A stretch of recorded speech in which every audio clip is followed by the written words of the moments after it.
नमस्ते। कार्यक्रम सीधा कुरा जनतासँग हेर्नको निमित्त टेलिभिजन सेट अगाडि बसिरहनुभएका र इन्टरनेटको माध्यमबाट विश्वभर हामी लिएर बसिरहनुभएका सम्पूर्ण आदरणीय दर्शक महानुभावहरूलाई म रवि लामिछाने हार्दिक स्वागत तथा अभिवादन टक्राउँछु। प्रदेशहरूको यात्रा गर्दै जाने क्रममा केही नयाँ अनुभव ग्रहण गर्दैछौँ। जति कुरा गरे पनि आम नागरिक चेतनशील नभएसम्म समस्या जिउका त्यो देख्छु। जो अलि जान्ने सुन्ने छन्, दुई चार अक्षर पढ्न र चोकमा बसेर गफ दिन जान्ने छन्, ती सबैको आफ्नै दलको सदस्यता वा लोयल्टी छ। जो पढ्न लेख्न जान्दैनन् तिनले सुन्ने भनेकै तिनै अलि जान्ने सुन्नेलाई हो, जो अलरेडी कुनै राजनीतिक दलप्रति वफादार छन्। स्थितिमा परिवर्तन नआएको एउटा कारण यो पनि हो। प्रश्न सोध्न सक्नेहरू एक एकवटा दलको भइसकेका छन्, प्रश्न सोध्न नसक्नेहरू चुपचाप छन्। तिनलाई आफ्नो जीवनमा किन यति धेरै दुःख भएको होला भन्ने कुराको थाहा पत्तो छैन। कर्णाली प्रदेशमा छिरेकै दिन म आफ्नो टिम सहित एउटा बस्तीमा छिरेँ। 71 सालको बाढीले आफ्नो थात थलो बगाएपछि सुर्खेतको गिरीघाटमा गिटी कुटेर र अन्य ज्याला मजदुरी गरेर बाँचिरहेकाहरूको बस्तीमा एक 75 वर्षकी आमालाई भेटेँ। मैले सोधेँ, आमा तपाईँले लगाउनु भएको यो लुगा कति पुरानो हो? तपाईँको आङले नयाँ लुगा नलगाएको कति वर्ष भयो? उहाँले जवाफमा भन्नुभयो, 4-5 वर्ष भयो। अचम्मको कुरा त के भने उहाँलाई हरेक वर्ष भोट हाल्न लगिन्छ। कसैले यसमा भोट हाल्नु भनेर सिकाउँछ, उहाँ भोट हाल्नुहुन्छ। न भोट हाल्ने मान्छे चिन्नुभएको छ, न देशमा को प्रधानमन्त्री राष्ट्रपति मन्त्री छन् चिन्नुहुन्छ। बस निरन्तर भोट चाहिँ हालिरहनु भएको छ। पानी पर्दा चुहिने छानोमा मुस्किलले 2 छाकको जोहो गर्नुहुन्छ। शरीरले नयाँ लुगा नदेखेको 4-5 वर्ष भयो। टाटा बाठाहरूले यी आमाहरूको भोटको जिम्मा लिएका छन्, तर छानो टाल्ने र गरिबी फाल्ने जिम्मा लिँदैनन्। चुनाव आयो भने बस्तीमा रमाइलो हुन्छ। थरीथरीका मान्छे आउँछन् रे। यो वर्ष त घरमा जस्ताको छाना छाउनुपर्छ भन्छन् रे। चुनाव जितेपछि माला लगाउन पनि आउँछन् रे। तर त्यसपछि फेरि कि गिट्टी पिट्ने कि त आफ्नो भाग्यलाई दोष दिँदै टाउको पिट्ने। यो सब त नजान्ने नबुझ्नेहरूको नियति हो। तर थोरै जान्ने सुन्नेहरू सबको साथमा समर्थन गर्न एउटा न एउटा राजनीतिक पार्टी छ। चाहे जोसुकै होस्, त्यो आस्था हतपत चेन्ज हुँदैन। किनकि उसलाई थाहा छ उसका लागि केही गरिदिने भनेकै त्यही पार्टी र त्यसका उम्मेदवारले जिते मात्र सम्भव छ। पढेर जानेर बुझेर क्षमता भएर त केही हुनेवाला नै छैन भन्ने जानेको ऊ ज्यान फालेर आफ्नो त्यही नेताको पछि लाग्दछ। किनकि उसको सपना पुरा गर्ने भनेकै उसैले मात्र हो, जसले जिते मात्र आफ्नो ठेक्कापट्टा रोजगारी लगायतका अवसर पाइन्छ। अवसरको पोको बोकेर बसेको मान्छेको प्रचार र चाकडी नगरी केही पाइँदैन भन्ने बुझेको उसले आफ्नो नेता जस्तो सुकै होस् उसको साथ ज्यान गए पनि छाड्दैन। जान्ने सुन्नेहरू चुपचाप बसिदिँदा जनप्रतिनिधिहरूलाई एकदमै मोज छ। बाटोमा जत्रो खाल्डो परोस् स्वाट्ट नागेर जाने विकल्प हुँदाहुँदै किन प्रश्न सोध्नु पर्यो? जबसम्म प्रश्न सोधिँदैन तबसम्म उत्तर आउँदैन। आफ्ना जनप्रतिनिधिलाई र्याखते पार्न सकियो भने मात्रै हरेक वडाले आफ्नो स्वरूप फेर्छ। बाटोमा हप्तौँसम्म फोहोर नउठ्दा पनि नाक मात्रै थुमेर हिँड्ने हो भने जनप्रतिनिधिलाई क्या आनन्द हुन्छ? सहर बजार टोलको फोहोर नउठाउने पालिकाका प्रमुखज्यूलाई एक झोला फोहोर सहित प्रश्न सोध्न जाउँ त रातभरि नसुतेर भए पनि फोहोर उठाउन आफै खटिन्छन्। वर्षौँसम्म पिउने पानीको व्यवस्था गर्न नसक्ने प्रतिनिधिको घरमा गएर एक जर्किन पानी मागौँ त त्यसपछि कति छिटो फाइल अगाडि बढ्छ? यो सब हाम्रै हातमा छ। म अहिले सुर्खेतमा छु। पछिल्लो 24 घण्टामा 24 पटक भन्दा बढी यहाँ बत्ती गयो र यस्तो भएको थुप्रै भइसकेको रहेछ। ल त 083 52 0267 52 0267 फोन गरेर सोध्नुहोस् त।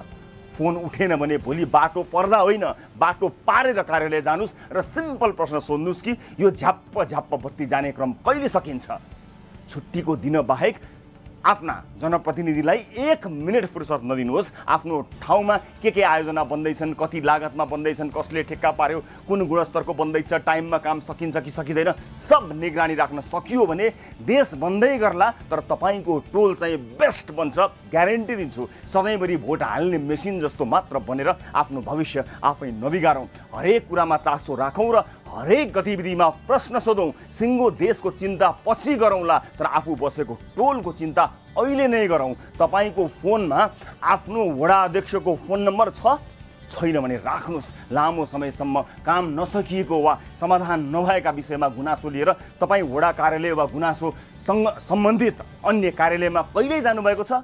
छैन भने जानुहोस्। बोल्न नसक्ने, पढ्न लेख्न नसक्नेहरू चाहेर पनि उनीहरू चासो दिन सक्दैनन्। तर तपाईँ जान्ने बुझ्ने भएर पनि आफ्नो भोटको जवाब माग्नुहुन्न भने खाल्डो नागेरै जुनी कट्छ, नाक थुनेरै जुनी कट्छ। कतै भोटसँगै कानमा तेल पनि हाल्नुभएको छ कि छैन चेक गर्नुहोला। आउनुहोस् सुरु गरौँ जनताको चासो गुनासो र प्रश्नसहितको विशेष कार्यक्रम सिधा कुरा जनतासँग।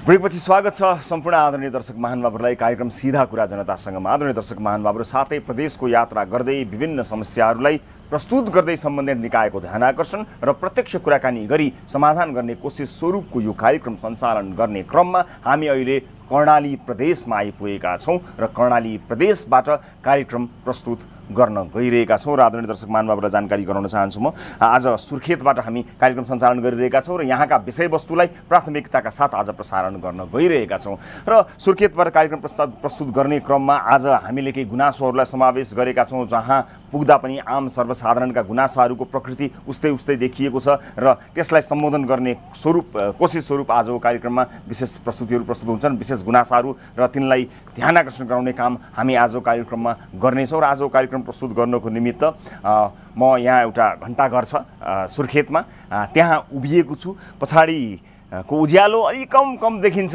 त्यो उपत्यका देखाउन सकिन्छ कि भन्ने सोच राखेको थिएँ, तर धेरै उज्यालो नहुने हुनाले सुन्दर ठाउँ पनि रात्रिको समयमा देख्न नसकिदो रहेछ, अझ दर्शकहरूलाई देखाउन नसकिदो रहेछ। खैर, यो कोसिस आजको कार्यक्रममा हामीले गरेका हौँ। हामी यहाँबाट बोलिरहेका छौँ, यो घण्टाघरमा बसेर कार्यक्रम सञ्चालन गरिरहेका छौँ। यो एउटा पर्यटकीय ठाउँ पनि हो यहाँको सुर्खेतको र त्यो त कार्यक्रम प्रस्तुत हुने ठाउँको बारेमा बताएँ। आजको कार्यक्रमकै बारेमा यहाँलाई जानकारी गराउन चाहन्छु। दर्शक महानुभावहरू, कर्णाली राजमार्गका बारेमा धेरै गुनासो आएसँगै हामीले यो बाटोको बारेमा कुराकानी गर्न गइरहेका छौँ, जसले धेरै जिल्लालाई जोड्दछ। दुर्गमका धेरै जिल्लालाई जोड्ने यो बाटोको दुरावस्थाका बारेमा धेरै गुनासो आएसँगै हामीले विशेष रिपोर्ट पनि आजको कार्यक्रममा तयार पारेका छौँ। त्यो सँगसँगै एउटा विषय छ जहाँ मानिसहरूले आफूले भोग चलन गरिरहेको जमिन, आफ्नो घर जग्गाको लालपुर्जा सहित र सरकारलाई तिरेको सम्पूर्ण प्रमाणहरू रहँदै पनि भत्काउने आदेश आएको छ। भत्काउनका लागि सूचना आएको छ। सिडिओ कार्यालयले दिएको यो सूचनाबाट धेरै मानिसहरू प्रभावित भएका छन् र अचम्मित भएका छन्। यसको विषयमा पनि आजको कार्यक्रममा हामी कुराकानी गर्नेछौँ र आजकै कार्यक्रममा एउटा बस्तीका बारेमा कुराकानी गर्न गइरहेका छौँ। विस्थापित बस्ती 71 सालको भूकम्पमा, माफ गर्नु, 71 सालको बाढीबाट विस्थापित भएका बस्तीका, गरिब बस्तीका परिवारहरूको गुनासो, हृदय विदारक विषय आजको कार्यक्रममा समावेश छन्। अन्य विविध विषयहरू छन्। कार्यक्रमको सुरुवात गाली र तालीबाट गर्न गइरहेको छु। यसैको कार्यक्रममा हाम्रो प्रश्न थियो, राजधानी काठमाडौँमा तीव्र गतिमा कोरोनाको सङ्क्रमण बढ्दो छ, काठमाडौँमा लकडाउन गर्नुपर्छ भन्नेले तालीमा र होइन पर्दैन, अब लकडाउन किन गर्नु पर्यो र भन्नेले गालीमा भोट गर्नुपर्ने थियो। जसमध्ये काठमाडौँमा लकडाउन गर्नुपर्छ भन्दै 75.22% अर्थात् 3637 जनाले तालीमा भोट गर्नुभएको छ भने लकडाउन किन गर्नु पर्यो र भन्दै 24.78% अर्थात् 1198 जनाले गालीमा भोट गर्नुभएको छ। अधिकांश दर्शक महानुभावहरूले काठमाडौँमा लकडाउन गर्नुपर्छ भन्ने मत जाहेर गर्नुभएको छ, हामीलाई भोट गर्नुहुने मध्येबाट। र गाली र तालीका लागि आजको प्रश्न यस प्रकार रहेको छ, के तपाईँलाई ओली प्रचण्ड वार्तामा अझै चासो छ? चासो छ है भन्नेले तालीमा र कुनै चासो छैन भन्नेले गालीमा भोट गर्नुहोला। भोट गर्नका लागि हाम्रो पात्रोको मोबाइल एप्लिकेसनमा जानुहोला।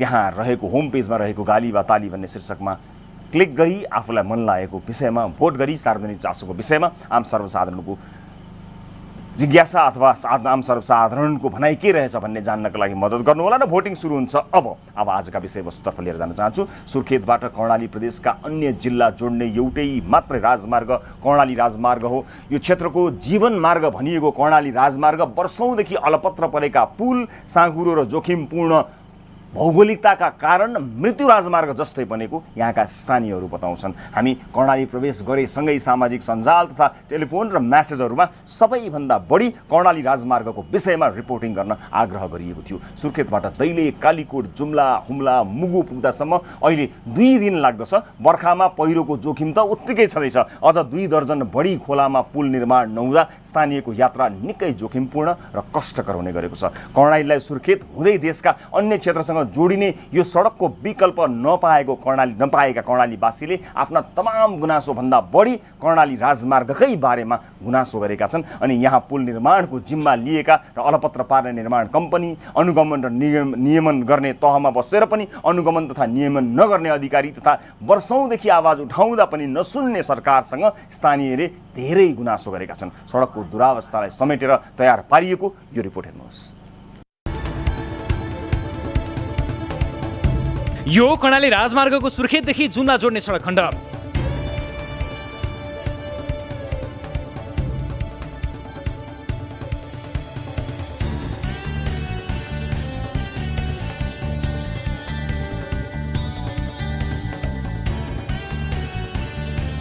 232 किलोमिटर सडक खुलेको 13 वर्ष पुग्यो। यो अवधिमा निर्माण सुरु भएका 25वटा पुल अहिलेसम्म पनि निर्माण सम्पन्न नहुँदा जुम्ला, हुम्ला, मुगु, कालीकोट तथा डोल्पाका स्थानीय जोखिम मोलेर यात्रा गर्न बाध्य छन्। साँघुरो सडक माथिबाट पहिरोले पुर्ने र सडकमै पहिरोमा बग्ने सबैभन्दा ठूलो जोखिम छ। यसका साथै बर्खामा खोला बढ्दा हप्तौंसम्म पनि सवारी वारपार गर्न पाउँदैनन्। सुर्खेतबाट हिँडेर सवारी अहिले 2 दिन लगाएर जुम्ला पुग्छन्। निकै जोखिमपूर्ण यात्रा गर्न बाध्य स्थानीयले यो राजमार्गलाई मृत्यु राजमार्ग नै भन्ने गरेका छन्। टाकुल्ला, लुवा खोला, रत्ती खोला, छेडा खोला, माटे खोला, लामचुडे खोला, पातले खोला र छेडा खोला सँगै कुवा खोला, काले खोला, पातले खोला, कानेघाट खोला, गुयाघाट खोला र दही खोला तथा नाङमा सिङ्जा खोला र छेदान खोलामा पुल निर्माण अल्पत्र अवस्थामा छन्। साउनको दोस्रो हप्ता मात्रै कालीकोटको टाकुल्ला खोला बढेपछि सयौं गाडी वारपार गर्न सकेका थिएनन्। यहाँ पुल निर्माण सुरु भए पनि दुवै छेउका पिल्लर उठाएर निर्माण कम्पनीले अल्पत्र छाडेको छ। राजमार्गमा सबैभन्दा बढी 15 पुल निर्माणको जिम्मा रसुवा, इलाइट, सूर्य जेभीले लिएको छ। सडक सञ्चालन आउने बेला नै बनाइएको कालीकोटको सेराघाट र नाङमा बजारमा बनाइएको 2वटा अस्थायी बेली ब्रिज जीर्ण भइसकेका छन्। वर्षभरिमा बढीमा 6 महिना मात्रै नियमित सञ्चालन आउने यो राजमार्गमा प्रदेश र संघीय सरकारको ध्यान नपुगेको स्थानीयको गुनासो छ। दैलेख, कालीकोट र जुम्ला खण्डमा पक्की पुल निर्माणको जिम्मा लिएका विभिन्न दर्जन बढी कम्पनीहरू भागेका छन्। कतिले कामभन्दा धेरै रकम फर्जी बिलका आधारमा असुल गरेका छन्।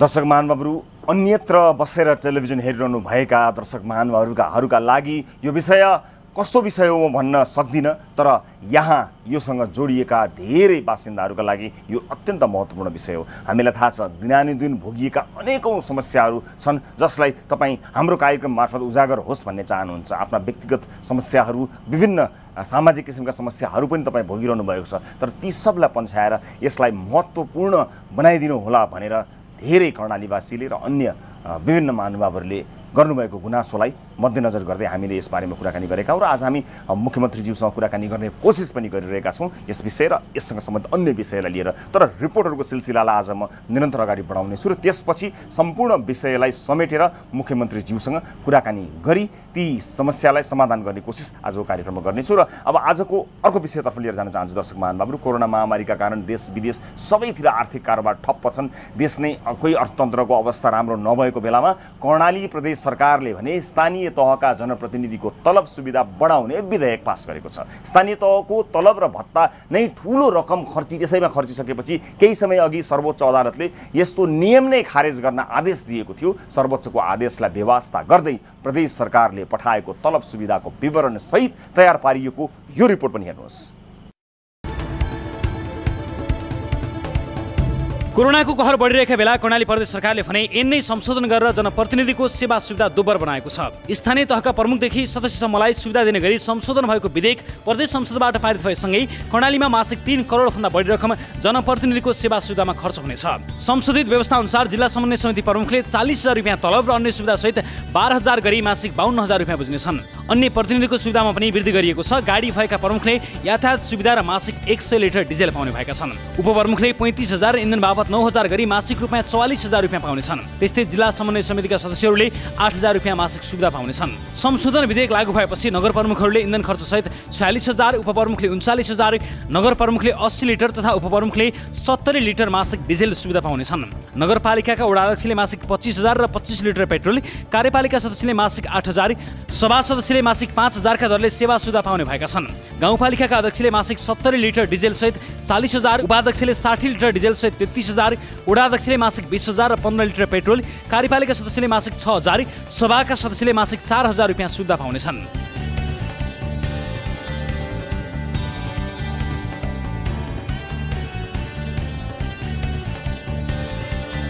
यसअघि प्रदेश अन्तर्गतका जनप्रतिनिधिको तलब सुविधामा पनि मन परिभएपछि सर्वोच्च अदालतले कार्तिक पहिलो साता स्थानीय तहका पदाधिकारी र सदस्यहरूको मासिक पारिश्रमिक तथा ज्यालासहितको सुविधा सम्बन्धी कानुन खारेज गरेको थियो। तर कर्णाली प्रदेश सरकारले भने फेरि विधेयक ल्याएर सेवा सुविधा दिन थालेको छ। आदरणीय दर्शक महानुभावहरू, यो रिपोर्ट पनि प्रस्तुत गर्यौँ, हामीले अन्य रिपोर्ट पनि तयार पारेका छौँ। म यी सबै रिपोर्टहरूलाई सिलसिलाबद्ध रूपमा यहाँ प्रस्तुत गर्न चाहन्छु र कोसिस मुख्यमन्त्रीज्यूसँग यसबारेमा जानकारी लिने र अन्य कर्णालीको विकासका बारेमा, सम्भावनाका बारेमा र गुनासोका बारेमा कुरा गर्ने कोसिस हामी गर्न गइरहेका छौँ र दर्शक महानुभावहरू जानकारी गराउँ। यो तलब सुविधाका विषयलाई प्राथमिकता दिने समय होइन, तर कसरी यो प्राथमिकता बन्न पुग्यो, किन यसले प्रतीक्षा गर्न सकेन, लगायतका विषयहरूमा हामी मुख्यमन्त्रीसँग कुराकानी गर्ने कोसिस जारी राखिरहेका छौँ, गर्नेछौँ। तर त्योभन्दा पहिला म अर्को पनि रिपोर्ट यहाँहरू समक्ष प्रस्तुत गर्न चाहन्छु, जसले अझ बढी उजागर गर्छ आम मान्छे, भुइँ मान्छेका समस्या। यो देशमा बिहान बेलुका खाने मानो र साँझमा ओत लाग्ने छानो नभएका नागरिक कति होलान्, जसलाई सरकार र राजनीतिले मतदान बाहेक अरू केही देख्दैन, मतदाता मात्रै देख्छ।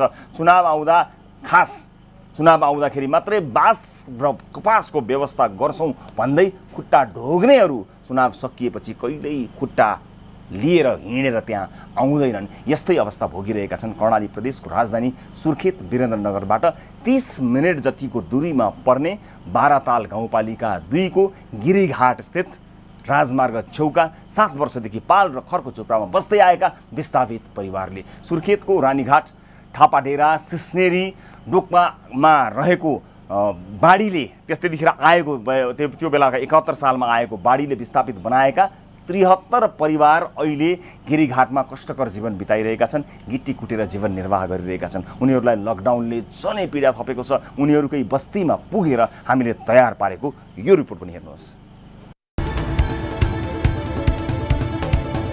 सुर्खेत ब्राहताल गाउँपालिका 2 को गिरीघाट स्थित राजमार्ग छेउमा बाढीबाट विस्थापितहरूको यो बस्ती। न पिउने पानी, न बिजुली बत्ती, न व्यवस्थित शौचालय, आधारभूत आवश्यकता विहीन यो बस्ती।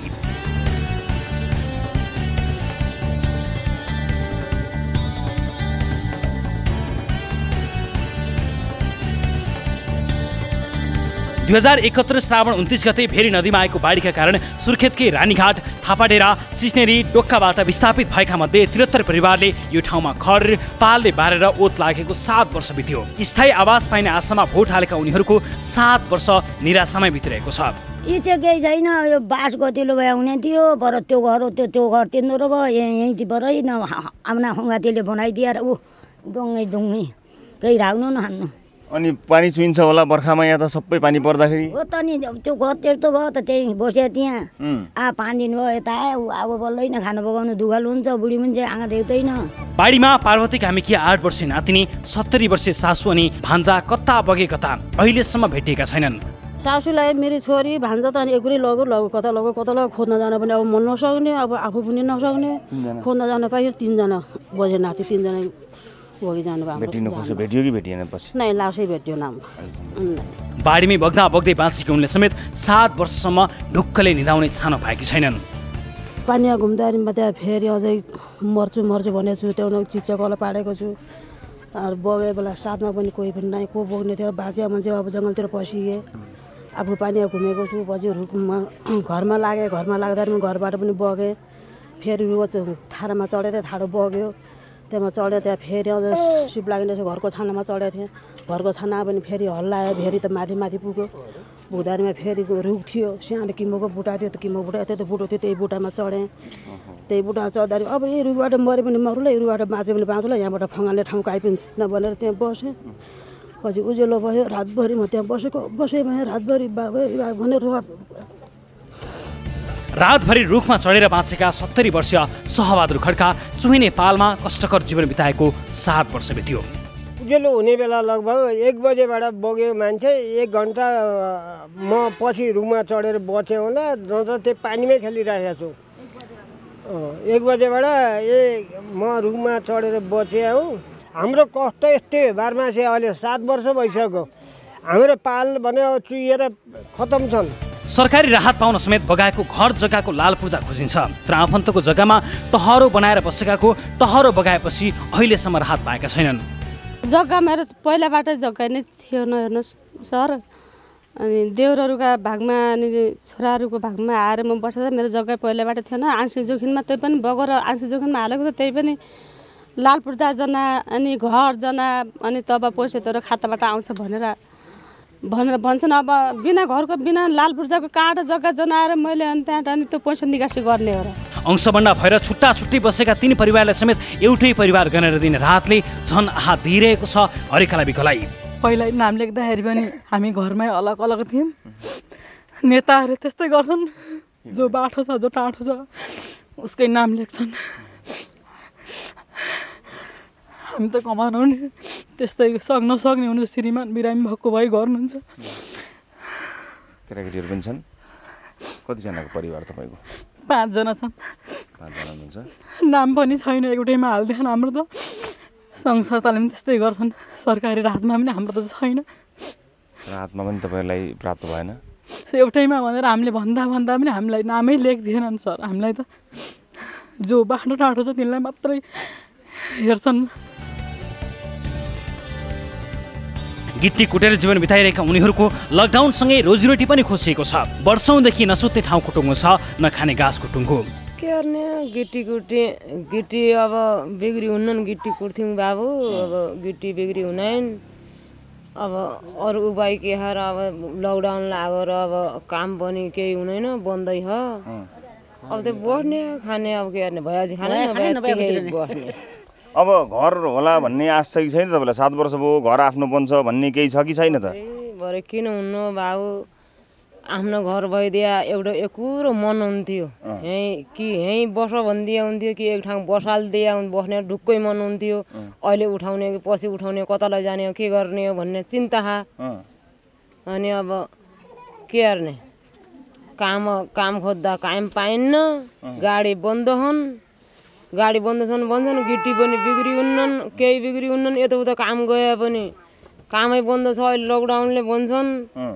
के गर्ने, कमाएर खाने हो के र त्यही कमाइ पनि हुँदैन। अब आँखी अघि परिवारका सदस्यसँगै घर जग्गा बगेपछि विस्थापित भएर यहाँकाहरूले चर्को घाम झेलिरहेका छन्। अनेक रोगको खतरा मोलिरहेका छन्। बर्खामा डुबान भोगेका छन्, हिउँदमा शीत उडिरहेका छन्। तर उनीहरूले जीवन जिउने आधारभूत आवश्यकता नै पाएका छैनन्। मान्छेको सामान्यभन्दा सामान्य सपनाहरू हुन्छन्। त्यस्ता सामान्यभन्दा सामान्य सपना देख्न पाउनु सबैको अधिकार हो। आफ्नो सानो एउटा घर होस्, गरी खाने एउटा कुनै वातावरण बनोस्, आफ्ना केटाकेटीलाई पढाउन पाइयोस्, परिवारलाई सुख दिन सकियोस् र बस्नका लागि कम्तीमा पनि राम्रो बास होस्, जसले पानी पर्दाखेरि ओत दियोस्, घाम लाग्दा छारी दियोस्। यति जाबो सपना पनि देख्न छुट छैन यहाँको मान्छेहरूलाई।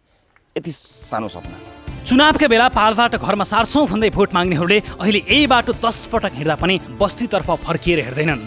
भोट माग्न आउनुहुन्छ, भोट माग्दाखेरि हामी तपाईँहरूलाई व्यवस्था गर्छौँ, छिटोभन्दा छिटो व्यवस्था गर्छौँ भनेर उहाँहरूले भोट माग्नु, हामीले भोट सब हाल्यौँ के र जित्नु भयो। जितेपछि अहिले केही छैन। हामीलाई त घर जग्गा दिए राम्रो हुन्थ्यो, ठाउँ बसालिदिए भन्ने जस्तो लाग्छ कि र सरकारले हेर्दैन। भोट माग्दाखेरि माग्छन्, त्यहाँ खोइ पहिला भोट माग्दाखेरि उसको महिना घर बनाएर दिन्छौँ। तपाईँ टिनको खरको छाना पालको छानाबाट टिनको छाना बस्नुहुन्छ। अब केही चिन्ता छैन। बाँचेर यहाँ आइयो, यहाँ आएर पनि उपाय केही छैन बाबु। जय बेला भोट हाल्ने दिएर आमा नमस्कार, अनि हामी तपाईँलाई हामी जग्गा बनाइदिन्छौँ त, घर बनाइदिन्छौँ त हामी तपाईँलाई। यो पालबाट छानामा बस्ने हो भनिन भने जब हामीले भोट हाल्यौँ उनको घुम्ने कुर्सी बन्यो। हाम्रो घर त्यसै छन्, हाम्रो व्यवस्थै केही छैन। अब फुलको माला पनि लगायौँ बाबु। हे भगवान्, अब यही मान्छेले हामीलाई गरौँ लायो, राम्रै गरौँ लायो भन्यौँ। फुलको माला लगायौँ, रमायौँ कठै भरे 7 वर्ष बितिगयो। त्यो माला त्यसै रह्यो, हाम्रा कुरा त्यसै रह्यो बाबु। उसो त यहाँबाट अन्यत्र जग्गा दिएर घर निर्माण गरिने भन्ने छलफल र बैठक पटक नभएका होइनन्। तर वास्तविक पीडितभन्दा सोर्स फोर्स चल्नेले नै सुविधा लिए वास्तविक पीडितले गृहघाट छोड्न पाएनन्। जो वास्तविक पीडितवालाहरूलाई अहिलेसम्म अवस्था विस्तार छैन होइन। र जो हल्का फुल्का उनका बचेका थिए अनि उनका कसैका केही नभएका थिए तिनीहरूलाई राजसाज पनि हल्काफुल्का अनि भएर पनि कोही घरतिर पनि गइसके कोही यहीँ बस्दैछन् तर अनि खास हामी वास्तविक पीडित भनेको 72-73 जना घरकुरिया होला तर त्यसलाई अहिलेसम्म राज्य सत्ताले कहीँ पनि कसैलाई पनि वास्तविकता गरेको छैन। राजमार्ग छेउमा देखिने यो बस्तीमा सरकारी तथा गैर सरकारी सङ्घ संस्थाले पोषण तथा स्वास्थ्य सरसफाई सम्बन्धी ब्यानर टाँसेर औपचारिकता पुरा गरेका छन् तर यहाँका स्थानीयले न स्वच्छ पानी पिउन पाएका छन् न व्यवस्थित शौचालय नै प्रयोग गर्न। हिजो आयो बाबु खाना त छैन कपडा कसरी लगाउने छैन खाने त छैन कपडा के गर्नु अब हामीलाई त के चाहिएको छ हेर्नुहोस् बस्ने बास र कमाइ खाने जग्गा 2 कट्ठा भए पनि हो जाने थियो मलाई मन लाग्यो हेर्नु सर अनि बस्ने बासै छैन हेर्नु खाने घाँसै छैन खाने घाँस त हेर्नु बरु जिल्लामा बरु मागेर पनि खान बस्ने बास छैन त हेर्नु न दुःखै छ बसेसम्म यस्तो केटाकेटी भित्र पर्यानु यहाँ केटाकेटी न पढ्नु छ गतिलो न खानु छ केटाकेटीको पनि हालत खराब छन्। आफ्नो नाममा भएको घर जग्गा बाढी पहिरोसँगै बगेपछि एकै रातमा घरबार विहीन भएका उनीहरूले 7 वर्षसम्म पनि राज्य भएको महसुस गर्न पाएका छैनन्। दर्शक महानुभावहरू आम मान्छेका दुःख जहाँ पुग्दा पनि यस्तै रहेका छन् जसको पहुँच नै छैन। पहुँच नभएका मानिसहरूको दुःख आफ्नै ठाउँमा छ सबै छ उस्तै छ दुरुस्तै छ र यसलाई उजागर गर्ने प्रयास हामी बारम्बार गरिरहेका छौँ तर थाहा छैन चुनावका बेलामा सबैभन्दा महत्त्वपूर्ण मानिने यी ठाउँहरू चुनाव सकिएपछि कहिले प्राथमिकतामा पर्दैनन्। त्यति मात्र होइन सञ्चार माध्यममा त्यस्ता बस्तीहरूका बारेमा त्यस्ता मानिसहरूको पीडा देखाइसक्दाखेरि अलिकति के भएछ भनेर 2 पाइला गएर हेर्ने समय पनि ननिकालेका धेरै त्यस्ता रिपोर्टहरू छन् जसलाई हामी फलोअप गर्नेछौँ। यहाँबाट फर्केर केन्द्रीय स्टुडियोमा गइसकेपछि हामीले गरेका रिपोर्टहरूको फलोअप पक्कै पनि गर्नेछौँ र आम सर्वसाधारणका यी दुःख पीडा आँसु सुन्न नसक्नेहरू कोही हुनुहुन्छ भने उहाँहरूका बारेमा पनि हामी विशेष रिपोर्ट बनाउने योजना गरिरहेका छौँ। र दर्शक महानुभावहरू यस विषयमा यी सम्पूर्ण विषयमा कुराकानी गर्न हामीले कर्णाली प्रदेशका मुख्यमन्त्री महेन्द्रबहादुर शाहीलाई टेलिफोनमा ल्याउने प्रयत्न गरिरहेका छौँ। उहाँका टेलिफोन नम्बरहरू त बन्द छन् अहिले। उहाँका 3 जना सहयोगीहरूको मद्दतले उहाँसँग 5 मिनटको समय मागिरहेका छौँ। सायद उहाँ महत्त्वपूर्ण बैठकमा हुनुहुन्छ अहिले। कोरोना सम्बन्धी केही निर्णयहरू कर्णाली प्रदेशले गर्न गरेको सन्दर्भमा महत्त्वपूर्ण बैठकमा भएको जानकारी हामीलाई प्राप्त भएको छ। फेरि पनि कोसिस जारी राख्छौँ। एउटा ब्रेक लिन्छौँ। ब्रेकपछि उहाँसँग कुराकानी गर्ने कोसिस गर्नेछौँ। यदि सम्भव भएनछ भने उहाँलाई सोधिने प्रश्नहरूलाई हामी थाती राख्नेछौँ र आगामी कुनै एपिसोडमा उहाँसँग कुराकानी गर्नेछौँ। एउटा ब्रेक लिन्छौँ। ब्रेकपछि एकदमै महत्त्वपूर्ण विषयहरू बाँकी रहेका छन्। सुर्खेतको गुनासोहरू बाँकी नै छन्। सुर्खेतमा विशेष गरेर बिजुलीको समस्या यहाँ र अन्य विविध समस्याहरू बाँकी नै छन् अनि आफ्नो नाममा भएको घर जग्गालाई भत्काउने सूचना आउँदा अचम्मित परेका स्थानीयहरूको गुनासो समेत छ जसले केही समय अगाडिसम्म तिरो तिरेका छन् सरकारलाई ट्याक्स बुझाएका छन् तर सिडिओ कार्यालयले घर भत्काउने सूचना दिएको छ जसका लागि मालपोतले बकाइदा लालपुर्जा दिएको छ। नगरपालिकाले घर बनाउने नक्सा पास गरेको छ बकाइदा तिरो तिरिएको छ तर घर भत्काउने सूचना आइपुगेको छ। त्यस लगायतका विषयहरू बाँकी नै छन्। बेला भएको छ ब्रेकको। कर्णाली प्रदेशको सुर्खेतबाट प्रत्यक्ष रूपमा प्रस्तुत गइरहेछौँ र तपाईँ हेरिरहनु भएको छ कार्यक्रम सिधा कुरा जनतासँग।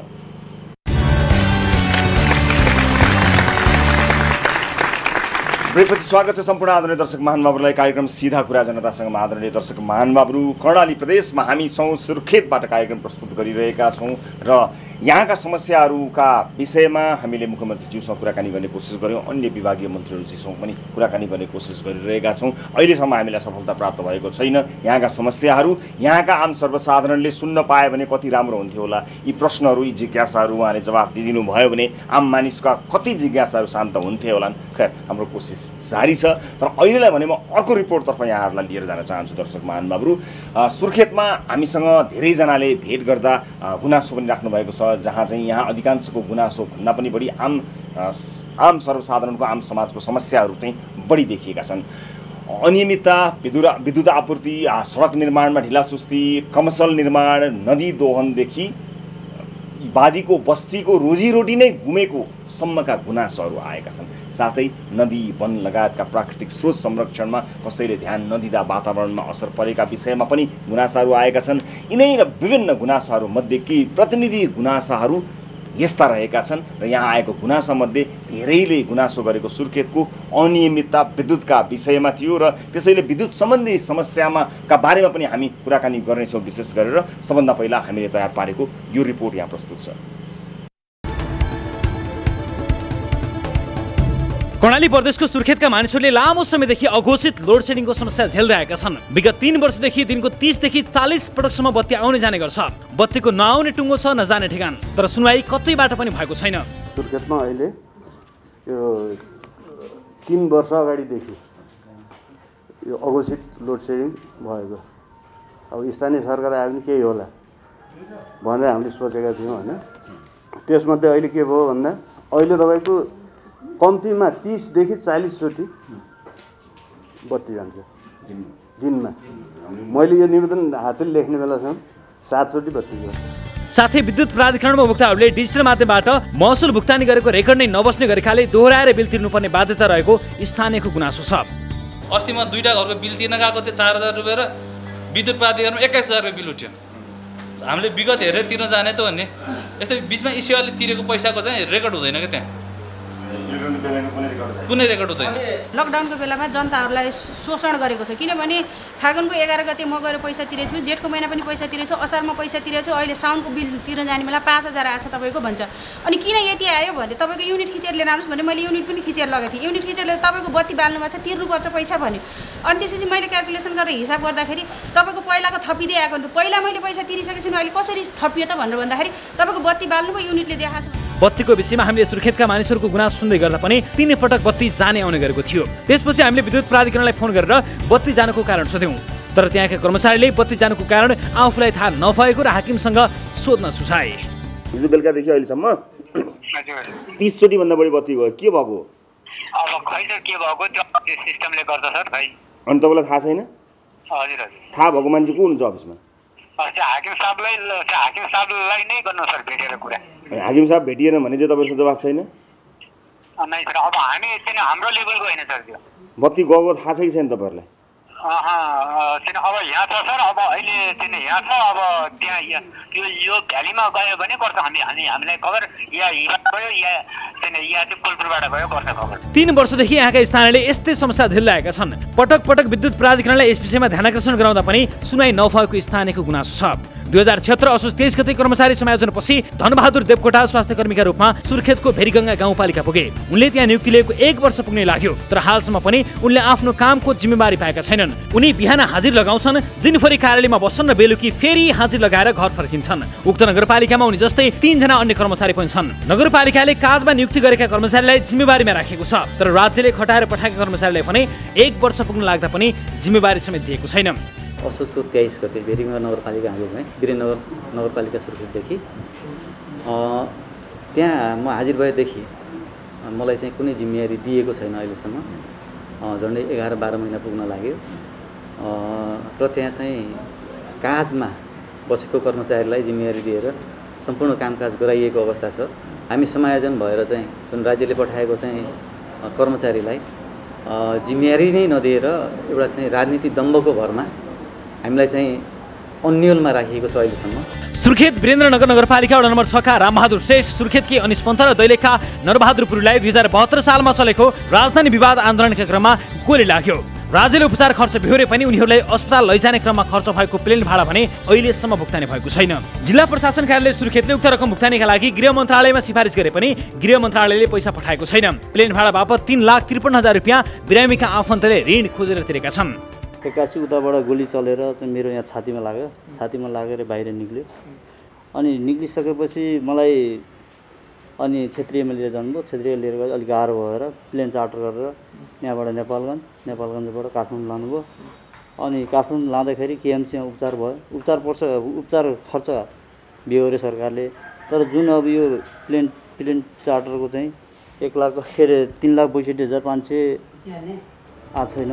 त्यस्तै सुर्खेतकै वीरेन्द्रनगर नगरपालिका 6 मा बाल विकास केन्द्रको सहजकर्ताका रूपमा कार्यरत लोककुमार योगी लगायतले राज्यले आफूहरूको व्यवस्था गरेको आरोप लगाएका छन्। पहिले सहजकर्ताका रूपमा कार्यरत उनीहरूलाई पछि राज्यले शिक्षकको दर्जा दिएको छ, तर दर्जा दिए पनि व्यवहारमा भने लागू नभएको उनीहरूको गुनासो छ। उनीहरूले केन्द्र सरकारबाट मासिक 6,000 रुपियाँ, स्थानीय तहले दिने 1,000 गरी मासिक 7,000 रुपियाँ मात्र पाउँदै आएका छन्। राज्यले शिक्षकको दर्जा दिए पनि त्यस अनुसारको सेवा सुविधा नदिएको उनीहरूको गुनासो छ। वडाबाट चाहिँ हामीलाई प्रदेशमा देखाइदिन्छ, प्रदेशबाट फेरि सङ्घलाई देखाउँछ, सङ्घले फेरि होइन स्थानीय सरकारलाई नै सम्पूर्ण अनि हामीले चाहिँ अधिकार दिएका छौँ भनेर उहाँले भन्नुहुन्छ। तर हामीलाई चाहिँ हेर्ने कोले हामीलाई चाहिँ कहाँ अल्मलिएका छौँ।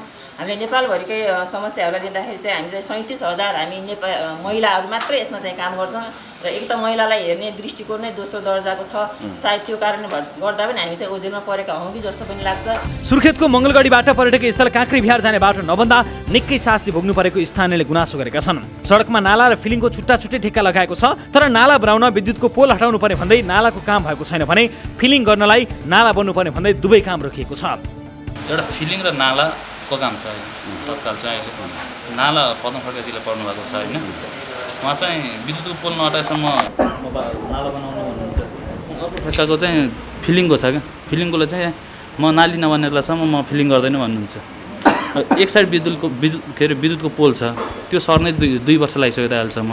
भर्खर अहिले काम भइरहेछ, अहिले पनि काम भइरहेको थियो, बिचमा फेरि रोकियो, लाइन काट्न मिल्दैन भनेर फेरि काम रोकियो। अनि हामी चाहिँ 3-4 वर्षदेखि खाल्डा खुल्डी हामीले फेसबुक सोसियल मिडियामा कुरा उठायौँ, उहाँहरूले चाहिँ त्यस्तो तर्क दिनुहुन्छ क्या। त्यस्तै काँक्री बिहारको जङ्गल संरक्षणमा सम्बन्धित पक्षले चासो नदिएकाले फडानी बढेको, दुर्लभ मानिएको जराएको चोरी सिकारी बढेको, तर कसैले चासो नदिएको स्थानीयको आरोप छ।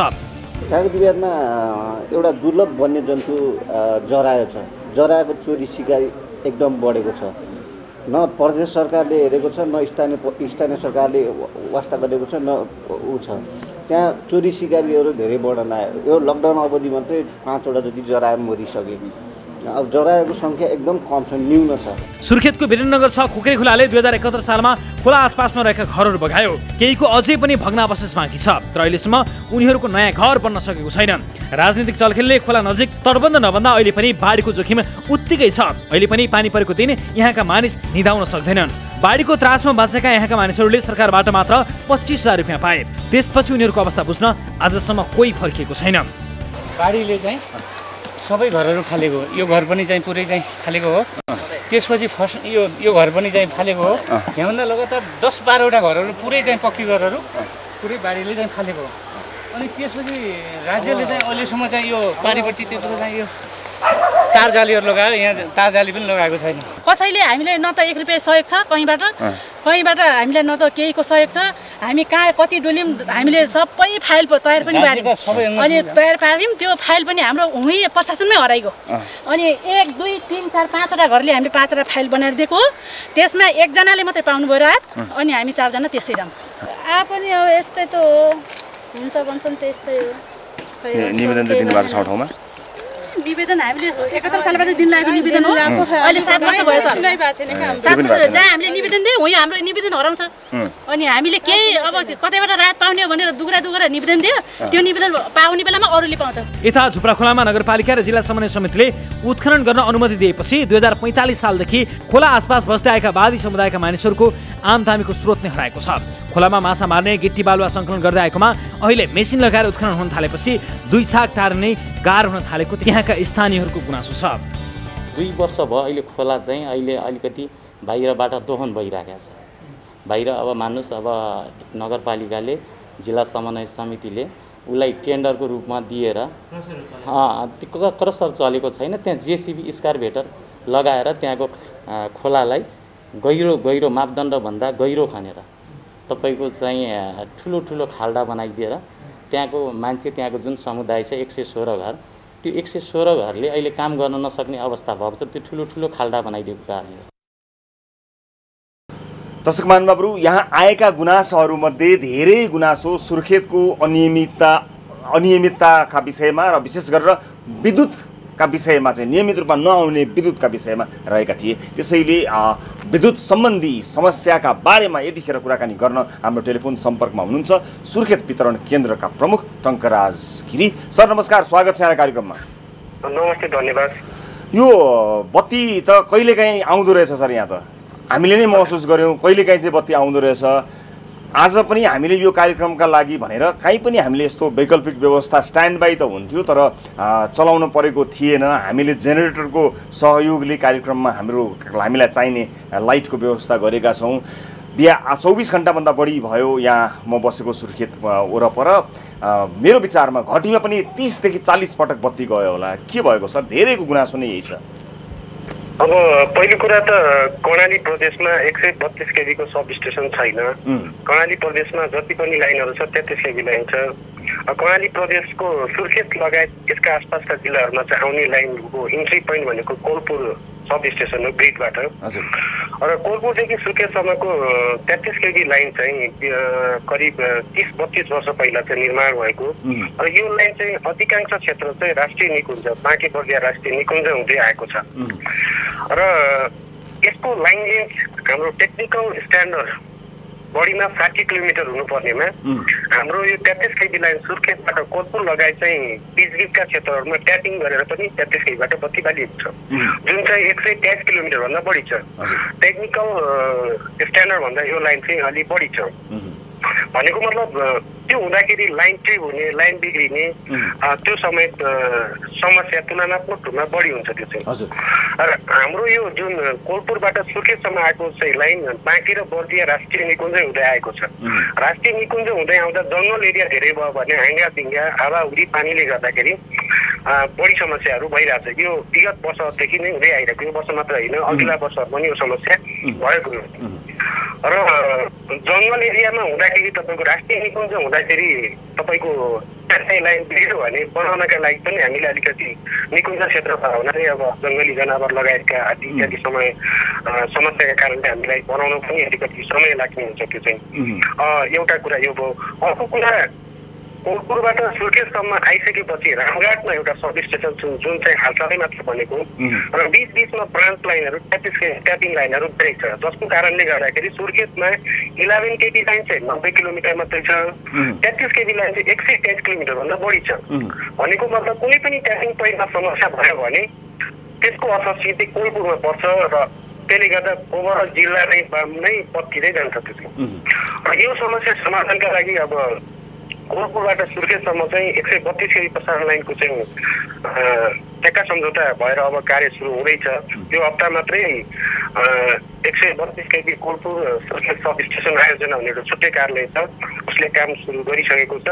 र यो हप्ता मात्रै यहाँका स्थानीय पत्रिकाहरूमा चाहिँ 32 वर्षपछि 132 केबी प्रसारण लाइन निर्माण हुँदै कर्णालीको ड्रिम प्रोजेक्ट भनेर जुन त्यहाँको स्थानीय पत्रिकाहरू मैले पढेँ, मलाई पनि खुसी लाग्यो। यो समस्या सधैँको समस्या हो। यो समस्या समाधान गर्नका लागि त्यहाँको स्थानीय राजनैतिक दल सबैको चासो र प्राधिकरणले पनि यसलाई आवश्यकता महसुस गरिकन त्यो आयोजना सुरु भयो। त्यो समाचार पढ्दाखेरि मलाई खुसी लाग्यो। खुसी मानेमा म त कार्यालय प्रमुखको हिसाबले मात्र होइन, म कर्णालीवासी पनि हो। त्यो हिसाबले गर्दाखेरि यो प्रोजेक्ट चाहिँ अब सुरु भएको छ। यो भयो भनेपछि यो समस्याले बत्ती चाहिँ जाने आउने भनेको जुन अहिले तपाईँले भन्नुभएको यो निर्माण सम्पन्न नभएसम्म यो समस्या यथावत रहिरहन्छ। यसै गरी यही तरिका यही नियति भोग्नुपर्ने अवस्था हो कि अथवा यसलाई सुधार गर्नको निम्ति केही टेक्निकल एररहरू पो हुन् कि जसरी ट्रिप भए जसरी जान्छ नि? समस्या समाधानका लागि यो आयोजना बन्नैपर्छ। सर्ट टर्म सोल्युसनका लागि समस्या समाधान गर्नका लागि हामीले सिड्युल मेन्टेनेन्स अन्तर्गत चाहिँ हामीले बुस कटिङहरू जस्तो निकुञ्ज क्षेत्रमा हाँगाबिङ्गाहरू हुन्छ, हामी बेला बेलामा चाहिँ हाँगाबिङ्गाहरू हटाउँछौँ। रुखी काट्न हामीलाई दिँदैन, रुख काट्न मिल्दैन, हाँगाहरू काट्छौँ, केही समस्या बढ्छ फेरि काट्छौँ, डिग स्पिनहरू मर्मत गर्छौँ। अब स्विचहरूमा केही समस्या छ त्यो पनि गर्छौँ। त्यही सर्ट टर्म सोल्युसनका रूपमा यो काम चाहिँ हामीले गरिरहेका छौँ र गर्छौँ पनि। यो चाहिँ मैले भनेको लङ टर्म सोल्युसन भनेको 132 केबी नै हो, जुन चाहिँ अब ढिलै भए पनि सुरु भएको छ। यो भयो भने यो कारणले आउने समस्याहरू चाहिँ को समस्या समाधान होला। यो चाहिँ एउटा कारण। अर्को चाहिँ तपाईँको अब हिजो आज अलिकति सिस्टम पनि बढी गइरहेको छ। कोलपुरमा सिस्टममा आउने कारणले पनि अब यो कति आउने जाने समस्या भइरहेको छ। यो वेदरले गर्दा पनि, यो अहिलेको यो मौसमले गर्दा पनि यसले प्रभाव पारेको कारणले हजुर सिस्टमहरू पनि प्रब्लम आउँछ। एउटा अर्को कुरा कोलपुरमा तपाईँको नेपालको लाइन पनि छ, उता सनकपुर र चमेलियाको लाइनहरू पनि छ। त्यहाँ अब एउटा लाइन कहिलेकाहीँ नेपालको सप्लाई दिने, कहिलेकाहीँ उता टनकपुर चमेलियाको सप्लाई दिने गर्दाखेरि कोलपुरमा काटेर कहिले यात्राको सिस्टम दिने, प्रकारको सिस्टम निक्दाखेरि त्यो कारणले पनि एबिलिटी जान सक्छ। यिनी कारणहरूले गर्दाखेरि अब यो तपाईँहरूको बत्ती चाहिँ आउने जाने भइरहेको खैर अब यसको सूचना नियमित रूपमा यस्तो किसिमको समस्याहरू छ भनेर आम ग्राहकहरूलाई तपाईँहरूले राम्रो जानकारी दिनुभयो भने पक्कै पनि उहाँहरूलाई थाहा हुन्छ होला। र अर्को यसमा मैले जोड्न चाहेको दुईवटा विषयहरू छन्। एउटा चाहिँ यो जति पनि डिजिटल प्लेटफर्महरू छन् नि, यो ई सेवा खल्ती लगायतका जति पनि डिजिटल प्लेटफर्महरू छन्, डिजिटल प्लेटफर्महरूका माध्यमबाट त्यो डिजिटल वालेटहरूका माध्यमबाट पैसा तिरेको रेकर्ड तपाईँहरूकोमा आउँदैन कि क्या हो, त्यसको केही पनि रेकर्ड छैन, खै ल्याउनुहोस् भनेर पनि भनिएको गुनासोहरू पनि हामीलाई आएका छन्। अनि बिल चाहिँ नियमित भन्दा लकडाउनको टाइममा एकदमै धेरै तुलनात्मक रूपमा 3-4 गुणा नै बढी भएको समेत गुनासो आएका छन्। त्यस्ता गुनासो तपाईँले थाहा पाउनु भएको छ? यसमा हाम्रो चाहिँ फागुन महिनासम्म चाहिँ रिडिङ भएको थियो। लकडाउन सुरु भइसक्यो, चैत वैशाख जेठमा चाहिँ हाम्रो रिडिङ हुन सकेन र केन्द्रको परिपत्र अनुसार चाहिँ यो 3 महिना चाहिँ फागुनको खपतको आधारमा चाहिँ एभरेज बिलिङ गरियो। त्यसो हुँदाखेरि फागुनमा मानव कसैले चाहिँ बत्ती बढी प्रयोग गर्यो, 3 महिना चाहिँ मानव बन्द भयो अरे भनेपछि हामीले फागुनकै रेसियोमा चाहिँ केन्द्रीय सिस्टमबाट नै तपाईँको एउटा प्लेटफर्म बनाएर होलसेलमा चाहिँ तपाईँको एउटा प्याच बनाएर चाहिँ सबैको रिडिङ चाहिँ हालिदिएको थियो। मानव फागुनको महिनामा बढी रिडिङ के बढी भयो, बत्ती प्रयोग भयो, चैत वैशाख र जेठमा चाहिँ प्रयोगै भएन अरे, बन्दै भयो अरे मानव भनेपछि त्यो चाहिँ अस्वाभाविक बढी आउन सक्छ त्यो चाहिँ, किनभने हामीले 3 महिना चाहिँ रिडिङ नगरिकन एभरेज रिडिङ हालेको त्यसभरि नै होइन। तर त्यो एभरेजमा पनि के हुन्छ भने जस्तो मान्नुहोस् न कसैले 1200 रुपियाँ तिरेको छ भने उसको 1800 2000 आउला, 4000 5000 आउनु त एकदमै धेरै ठुलो ह्युज डिफरेन्स भयो नि। त्यस्तो किसिमको गुनासोहरू छन्, त्यस्तो केही थाहा पाउनु भएको छ? त्यस्तो केही सिस्टममा केही त्यस्तो एरर भयो कि अथवा कसरी त्यसलाई एभरेज आउट गर्नुभयो आयो भने त्यस्तो खालको पनि हुनसक्छ कहिलेकाहीँ। त्यो भयो भने उहाँहरूले आएर हामीले घरको मिटरको चाहिँ अङ्क टिपेर ल्याउनुहोस्, फोटो खिचेर ल्याउनुहोस् पठाएर हामी त्यो ट्याली गर्छौँ। त्यो ट्याली गरेर त्यो अस्वाभाविक रूपमा बढी आएको छ भने हामी त्यसलाई चाहिँ करेक्सन गर्छौँ, एडजस्टमेन्ट चाहिँ गर्छौँ र गरिरहेको पनि छौँ। अनि यो डिजिटल प्लेटफर्महरूबाट फोन पेहरूबाट नै तिरेको बिल तिरेकोहरूले त झन् समयमा तिरेको हुनाले त प्राधिकरणले त डिस्काउन्ट दिएको भन्ने सुनिएको थियो। त्यो झन् थपिएर त्यो त रेकर्डमै नआउने रहेछ अनि कर्मचारीलाई थाहा पनि छैन रहेछ, खोइ देखाएको छैनौँ हामीले, सिस्टममा आएको छैन, फोन खिएको स्क्रिनसट देखाउँदाखेरि पनि खोइ हामीलाई थाहा छैन भन्ने जस्ता जवाब आएको गुनासो पनि आएको छ। त्यसबारे पनि केही बताउन चाहनुहुन्छ अथवा त्यस्तो केस बाई केस हेर्ने उहाँहरूलाई कार्यालयमा बोलाउन चाहनुहुन्छ कि अथवा त्यस्तो पीडामा परेका ग्राहकहरूका लागि के भन्न चाहनुहुन्छ? भन्नाले अनलाइनबाट तिरेको तर तपाईँको सिस्टममा देखिएन, पैसा काटियो। हजुर त्यस्तो त नहुनु पर्ने हो। त्यो चाहिँ जस्तो आज अनलाइनमा तिर्यो भने आज नै हाम्रो सिस्टममा देखाउँदैन, भोलि देखाउँछ। तर त्यहाँबाट तिरेर अब तपाईँको हाम्रो सिस्टममा नआउने भने त्यस्तो चाहिँ नहुनु पर्ने हो। त्यस्तो रहेछ भने तपाईँहरूले त्यसलाई सम्बोधन गरिदिनु हुनेछ? त्यो गरिन्छ त्यो सम्बोधन। अब त्यो कहिलेकाहीँ कस्तो हुनसक्छ भने मेरो विचारमा जस्तो सेवाबाट तिर्ने तपाईँको ट्याक्कै नेटको समस्याको कारणले गर्दा तपाईँको के अरे ट्रान्जेक्सन सक्सेस भनेर तपाईँको उता नगएको त्यस्तो पनि हुनसक्छ। अब त्यस्तो आयो भने हामी त्यसलाई चाहिँ छलफल गरेर त्यसलाई तुल्याउन सक्छौँ। तर हाम्रो सिस्टममा नआएको कुरा चाहिँ उहाँहरूले कहिलेकाहीँ त्यो तिरेको कपी नै लिएर आउनुहुन्छ। अब सम्बन्धित विषयमा अब अनलाइनहरू छन् उनीहरूसँग समन्वय गरेर त्यो कुरा चाहिँ सल्टाउन सकिन्छ।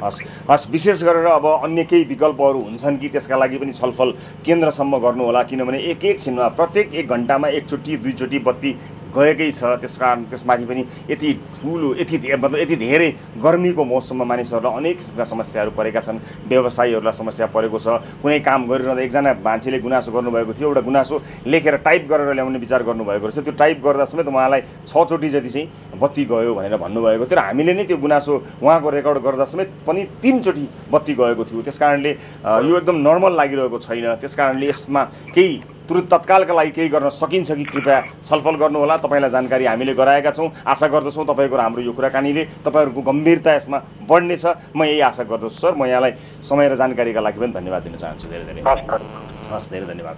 र धेरै दर्शक महानुभावहरूले यसबारेमा गर्नुभएको गुनासोलाई समेटेर विशेष गरेर विद्युतको समस्या र हामी आफैले पनि महसुस गरेको विषयलाई यहाँ प्रस्तुत गऱ्यौँ। दर्शक महानुभावहरू विभिन्न प्रदेशमा गएर कार्यक्रम सञ्चालन गरिरहँदा त्यस प्रदेशसँग सम्बन्धित महानुभावहरूलाई मात्र हाम्रो यो विषय हो कि भन्ने लाग्दछ। हामीले अन्य प्रदेशका पनि त्यस्ता केही महत्त्वपूर्ण विषयहरू छन् भने समेट्दै लगेका छौँ। त्यस्ता रिपोर्टहरू तयार पनि गरेका छौँ र हामी केन्द्रीय स्टुडियो प्रवेश गरिसकेपछि ती सबै विषयहरू समाधान गर्नेछौँ र हरेक जिल्ला जाने हाम्रो इच्छा हुँदै पनि हामी पुग्न सकेका छैनौँ। तर त्यसको अर्थ हामीले ती विषयहरूमा आँखा बन्द गरेका पक्कै होइनौँ। धेरै दर्शकहरूले भन्नुभएको छ तपाईँ त्यहाँ जानुभयो, त्यहाँ जानु भएन, यहाँ आउनुभयो, वहाँ जानु भएन भन्नुभएको छ। हाम्रो उपस्थिति सबैतिर हुन्छ। हामी त्यसका लागि योजना बनाइरहेका छौँ। यो भ्रमणमा यसपालिको यो हाम्रो यो उपस्थितिले सबै विषयहरू नसमेट्ला, तर कस्ता विषयहरू समेट्नु पर्ने रहेछ, कुन ठाउँमा के समस्या रहेछन् भन्ने कुरा जान्न हामीलाई धेरै ठुलो मद्दत पुगेको छ। त्यस कारणले कृपया दुखी नहुनु होला, मेरो ठाउँमा आइपुगेन यो टिम भनेर। हामी तपाईँका समस्याहरू क्रमशः सुन्दै जानेछौँ। यो हाम्रो पहिलो यात्रा हो। यसबाट आवश्यक सम्पूर्ण जानकारीहरू लिएर हामी तपाईँको घरमा तपाईँका हरेक समस्यालाई समाधान गर्न प्रयास गर्न र तपाईँका हरेक समस्याहरूलाई सम्बोधन गर्न कटिबद्ध भएर अझ सशक्त भएर अगाडि बढ्नेछौँ। यो यात्राले हामीलाई यही सिकाएको छ। अब आजको अर्को विषयतर्फ लिएर जान चाहन्छु। तपाईँ कुनै सार्वजनिक संरचना वा क्षेत्रको वरिपरि जग्गा खरिद गर्नुभएको छ भने वा तपाईँले खरिद गर्दै हुनुहुन्छ भने तपाईँले होस गर्नुपर्ने हुन्छ। सुर्खेतको एक घटनाले सबैलाई फेरि एकपटक सचेत गराएको छ। सुर्खेत जुम्ला राजमार्ग निर्माणका लागि 32 वर्ष अघि नै सरकारले मुआवजा तिरेर अधिग्रहण गरेको जग्गा पुनः व्यक्तिका नाममा पुर्याएर बिक्री गरिएको पाइएको छ। त्यो पनि अदालतको आदेशसहित प्रशासन कार्यालय सरकारी जग्गा भएकाले खाली गर्न 15 दिने म्याद दिएपछि मात्रै। कर्णालीको सुर्खेत वीरेन्द्रनगर स्थित मङ्गलगढी चाइना पुल बीचमा जग्गा खरिद गरी बसेका स्थानीय 32 वर्ष अघि मालपोत र नापी कार्यालयका कर्मचारीको गल्तीका कारण विस्थापित हुने खतरामा बाँचिरहेका छन्। 2045 सालमा स्थानीय लीलबहादुर भण्डारीले नापी र मालपोत कार्यालयका कर्मचारीहरूसँगको मिलेमतोमा 8 कट्ठा 7 दूर सरकारी जग्गा आफ्ना नाममा पास गरी 13 जनालाई बिक्री गरेका रहेछन्। सार्वजनिक जग्गामा भूमाफियाहरूको खेल कस्तो निर्दयीसम्म हुन्छ भन्ने उदाहरण सहितको यो रिपोर्ट हेर्नुहोस्। कर्णालीको सुर्खेत वीरेन्द्रनगर स्थित मङ्गलगढी चाइना पुल बीचमा जग्गा खरिद गरी बसेका स्थानीय 32 वर्ष अघि मालपोत र नापी कार्यालयका कर्मचारीको गल्तीका कारण विस्थापित हुने भएका छन्।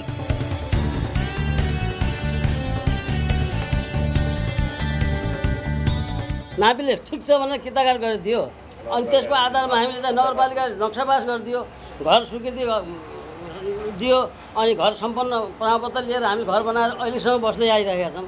अहिले 81 आएर अब हामी चाहिँ घरबार घर छोडेर घर भत्काएर बाटोमा जाने अवस्थाको सूचना आउँदाखेरि हामीलाई साह्रै पिर पऱ्यो, मर्का पऱ्यो। हामी कहाँ जाने? हाम्रो अन्न जाने ठाउँ छैन, अन्य त जग्गा छैन। हाम्रो गल्ती भए हामीले त्यो पनि सहन्थ्यौँ। हाम्रो कुनै कतैबाट गल्ती छैन, गल्ती नेपाल सरकारले गर्ने, अनि त्यसको सजाय हामी जनताले भोग्ने।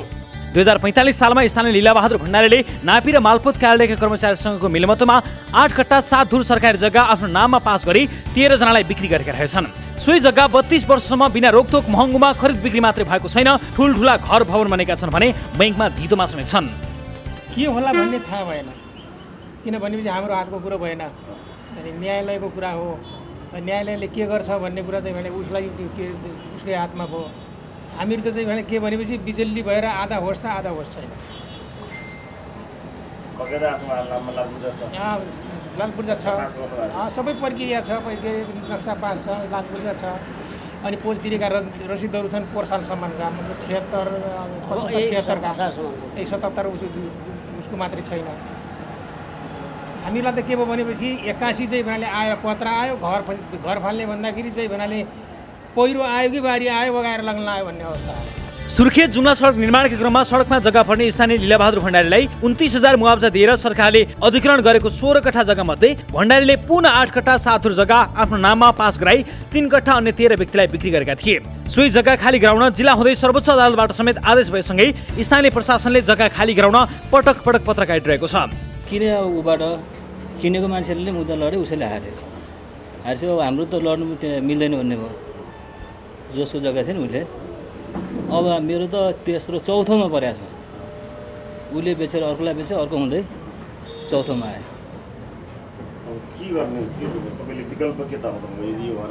विकल्प अब केही पनि छैन, अन्य त जग्गा पनि छैन।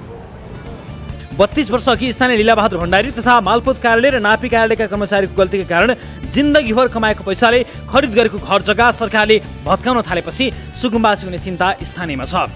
यसरी यो ठाउँमा बसिया छौँ, यसरी हामी बसेको ठाउँमा यो पाउने सुविधा त अब हामीले यसरी अहिलेसम्म खर्च गरेर हाम्रो जीवनभरिको पसिना, जीवनभरिको रगत, जीवनभरिको कमाइ सबै यसैमा राखेका छौँ भने अन्त गएर त हामीले जीवन निर्वाह गर्न त गाह्रो छ नि त हजुर। अब गाह्रो छ नि। सरकारले आफ्नै निकाय र कर्मचारीको गल्तीलाई व्यवस्था गर्दै स्थानीयलाई बिना क्षतिपूर्ति र बाँचको व्यवस्थापन नगरी घर भत्काउन थालेको छ। स्थानीयले अहिले अदालतको फैसला बदरदेखि जग्गा दर्ता कायम र कृत्य जाँचको मुद्दा लिएर फेरि अदालत पुगेका छन्। दर्शक महानुभावहरू, यो विषयमा कुराकानी गर्न यतिखेर हामीसँग टेलिफोन सम्पर्कमा हुनुहुन्छ सुर्खेतका प्रमुख जिल्ला अधिकारी हिरालाल रेग्मी। सिरे साहब नमस्कार, स्वागत छ यहाँलाई कार्यक्रममा। नमस्कार, धन्यवाद। यो बडो आश्चर्यमा परियो एउटा हामीले विषय यहाँलाई जानकारी पनि हामीले गरायौँ पनि, हामीले दर्शकहरूलाई रिपोर्ट मार्फत पनि देखायौँ। सरकारले दिएको मालपोत कार्यालयले दिएको बकाइदा लालपूर्जा आफूसँग छ, घर बनाउनका लागि नगरपालिकाले नक्सा पास गरेको छ, हालसाबिक लगायतका सबै प्रक्रिया पुरा गरेको छ, अनि राज्यलाई कर पनि तिरिएको छ, तिरो पनि तिरिएको छ, अनि त्यस्तो जग्गामा त्यस्तो सबै चिज पाएको मान्छेलाई तपाईँहरूले नोटिस दिएर 15 दिन कति दिने सूचना दिएर भत्काइदिन्छु भनेर भन्नुभयो। त्यस्तो हुन्छ र मान्छेले आफूले लालपूर्जा पाएको जग्गा पनि सुरक्षित हुँदैन र नागरिकको? होइन, हामीले भनेको ठ्याक्कै होइन। किनभने त्यो लालपूर्जा नेपाल सरकारको नाममा छ, व्यक्तिको नाममा चाहिँ छैन। नेपाल सरकारको नाममा जग्गा भइसकेपछि व्यक्तिले घर बनाउन चाहिँ पाउँदैन। यदि बनाएको छ भने पनि कानुन अनुसार त्यो अपराध हुन्छ, गैर कानुन हुन्छ। त्यसलाई चाहिँ अब नेपाल सरकारले कुनै पनि बेला हटाउनु पर्ने हुनसक्छ, त्यहाँबाट हटाउनु पर्ने हुनसक्छ। होइन, त्यो त नेपाल सरकारको नाममा कहिले आयो र व्यक्तिका नाममा कहिले थियो भन्ने कुरा पनि महत्त्वपूर्ण छ। कसैले बेचिदियो, त्यो बेच्दाखेरि मालपोतले बकाइदा किनबेच गर्यो, पैसा लियो, आफ्नो तिरो लियो, र त्यसपछि मान्छेले व्यक्ति बनाले घर बनाएर पास गरेर बसिसकेपछि फेरि अर्को कुनै प्रक्रिया वा अथवा अरू कुनै कसैको गल्तीका कारणले त्यो सरकारको मातहतमा जान्छ भने ती स्थानीय जसले आफ्नो घर परमिसन लिएर ट्याक्स तिरेर घर बनाएका छन् ती नागरिकको के गल्ती त? त्यसमा विवाद हो। के विवाद भनेपछि व्यक्तिले आफ्नो दाबी गर्ने स्वाभाविक हो, सरकारले दाबी गर्ने स्वाभाविक हो। त्यो विवाद भएपछि विवादको निरूपण सम्बन्धित निकायले गर्यो। गर्नुको अर्थ भनेको के भने जिल्ला अदालतमा गयो, अदालतले जिल्ला अदालतले गर्यो, उच्च अदालतले पनि सत्र गर्यो, सर्वोच्च अदालतले सत्र गरिसकेपछि त्यसलाई कानुन सम्मत नै हो भन्नुपर्ने हुन्छ। त्यस कारणले गर्दाखेरि त्यो नेपाल सरकारको जग्गा नै हो, जग्गा छ र अहिले त्यो व्यक्तिको जग्गा चाहिँ होइन, व्यक्तिको एउटा घर मात्रै छ। अनि त्यस कारणले गर्दाखेरि यो व्यक्ति विशेष भन्दा पनि कानुन सम्मत कुरा नै हो। त्यो त मैले बुझेँ, तर जसले बिक्री गर्नुभयो उहाँको हकमा अदालतको निर्णय होला। तर जसले अहिले भोगचलन गरिरहनु भएको छ, जसलाई सरकारले नै, सरकारकै मालपोतले नै लालपूर्जा दियो भनौँ न, ती व्यक्तिहरूले चाहिँ अब के भन्ने त? आफ्नो कागज यहाँ छ, तर ती व्यक्तिहरूलाई चाहिँ कसरी सम्बोधन गर्ने त अब? किनभने यो त अदालतको निर्णय त पछि आयो र जो अहिले बसिरहनु भएको छ, जसलाई पर्मिसन दियो घर बनाउनको लागि नगरपालिका लगायतले, र यो वर्षसम्म पनि जसले कर तिरिरहनु भएको छ, त्यो पर्याप्त भएन? हो, यो हजुरले उठाउनु भएको विषय एकदम जटिल विषय पनि हो। हजुर, र यस कारणको लागि जसको त्यो जग्गा नेपाल सरकारको भयो भएपछि तर उहाँले व्यक्तिलाई अन्याय पर्यो। उहाँको सम्पत्ति भनेको घर, त्यो घरको र व्यक्तिले के भने मेरो सम्पत्तिको संरक्षण गरी पाऊँ अथवा मेरो यो सम्पत्तिको चाहिँ मैले हक गर्न पाऊँ भनेर उहाँले के अरे उच्च अदालतमा त्यहाँदेखि मुद्दा पनि दिइसक्नु भएको छ, जस उजुरी दिइसक्नु भएको छ अथवा के भन्छ त्यसलाई नालिस दिनुभएको छ। त्यसमा चाहिँ यो विषयमा विचाराधीन छ। उहाँले न्याय पाउनु पनि सक्नुहुन्छ, न्याय पाउनु पनि सक्नुहुन्छ, त्यो मैले भन्ने कुरो होइन। यो अदालतमा विचाराधीन भएको विषय हो। यदि पुनः अदालतले उहाँको सम्पत्तिको संरक्षण हुनुपर्छ भन्यो भने चाहिँ हुन्छ त्यो। अनि एउटा मैले जिज्ञासा यहाँ के राख्न खोजेँ भने जसरी त्यो जग्गा मान्नुहोस् त्यो सरकारी जग्गा नै रहेछ, जसलाई व्यक्तिबारमा किनबेच भयो, कसैले प्रभावित गर्यो गरेन मतलब भएन, तर कुनै कालखण्डमा त्यो जग्गालाई अब त्यो यति मात्र हो कि त्यो जुन विषयमा हामी कुराकानी गरिरहेको छौँ त्यो त ब्याङ्किङ प्रणालीमा समेत गएको छ, ब्याङ्कले लोन समेत दिएको छ भनेपछि आम सर्वसाधारणलाई त डर त्रास भयो नि। जस्तो तपाईँको अथवा हाम्रो कुनै प्रपर्टीमा हामी बसिरहेका छौँ, हामीले कसैसँग खरिद गरिसकेपछि केही समय पछि मालपोतले त्यसको रोक्का छ कि त्यो सरकारी हो कि कुनै मुद्दा मामिला पो छ कि भनेर हेरेर बुझेर त्यसपछि नि छाप लगाएर लैजानुस् भनेर दिएर पठाउने हो भनेपछि त त्यो त्रास त सबैलाई हुने हो जस्तो भयो भने त यो घटनालाई हेर्दाखेरि पछि गएर कसैले क्लेम गर्यो अथवा सरकारले नै क्लेम गर्यो भने त यस्ता घटनाहरूमा सिडिओ कार्यालयले चाहिँ पीडितको अथवा जो चाहिँ जसको कुनै गल्ती देखिँदैन अथवा सरसर्ती हेर्दा ती मान्छेहरूको हकमा चाहिँ उनीहरूको हक अधिकारको रक्षाका लागि सिडिओ कार्यालयले चाहिँ अलिकति सोच्दैन?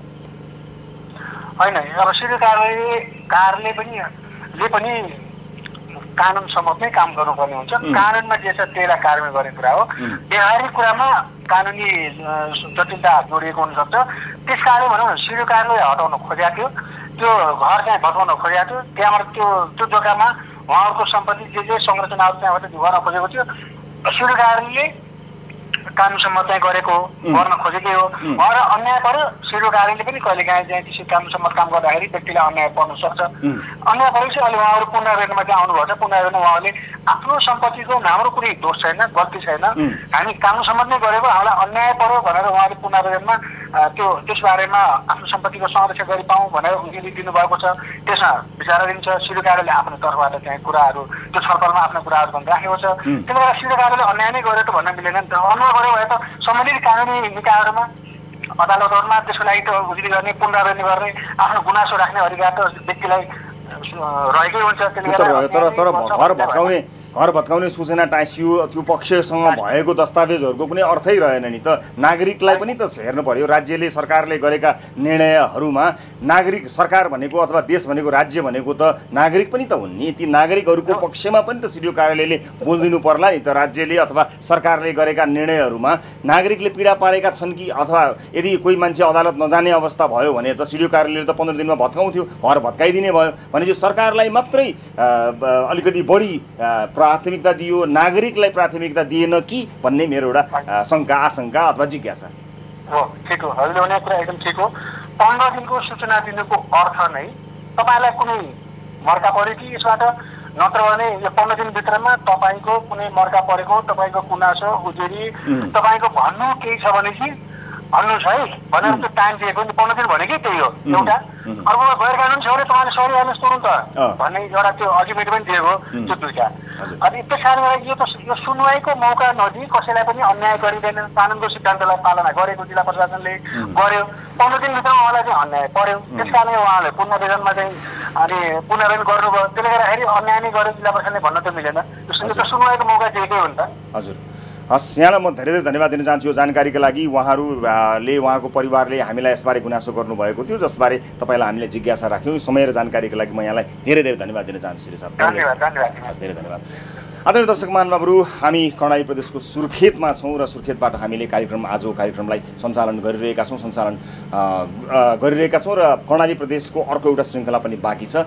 हामी जाजरकोटबाट अर्को श्रृङ्खला प्रस्तुत गर्ने तयारी गरिरहेका छौँ। कयौँ ठाउँहरूमा पुग्ने हाम्रो योजना वर्षातका कारणले, बाटोघाटोको समस्याका कारणले सफल हुन सकेको छैन।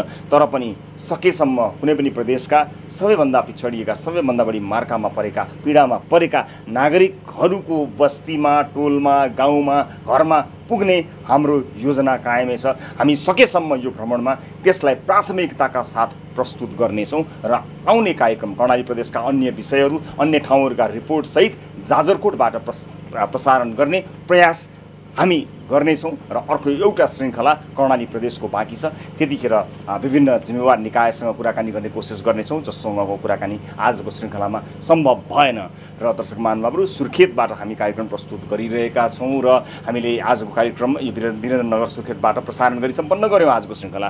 र हामीलाई सहयोग गर्ने वीरेन्द्रनगर स्थित शुभ होटेललाई विशेष धन्यवाद। हामीलाई इन्टरनेट उपलब्ध गराउने वर्ल्ड लिङ्कलाई विशेष धन्यवाद दिन चाहन्छौँ। जुम्ला स्थित टिभी जर्नलिस्ट मोहन विक्रम साई, कालीकोट स्थित टिभी जर्नलिस्ट मैराज पाण्डे, सुर्खेत स्थित TV journalist Nirmal Pyakurel, visual editor Gyanendra Lamichhane, camera person TV journalist Anil Dhungel, TV journalist Bishnu Dhungana, TV journalist Yuvraj Kandel, कार्यक्रम प्रोड्युसर दीपक बोहराका साथमा कार्यक्रम सिधा कुरा जनतासँगको आजको श्रृङ्खलाबाट सम्पूर्ण युनिटसहित 10 औँला जोडेर नमस्ते रवि लामिछानेको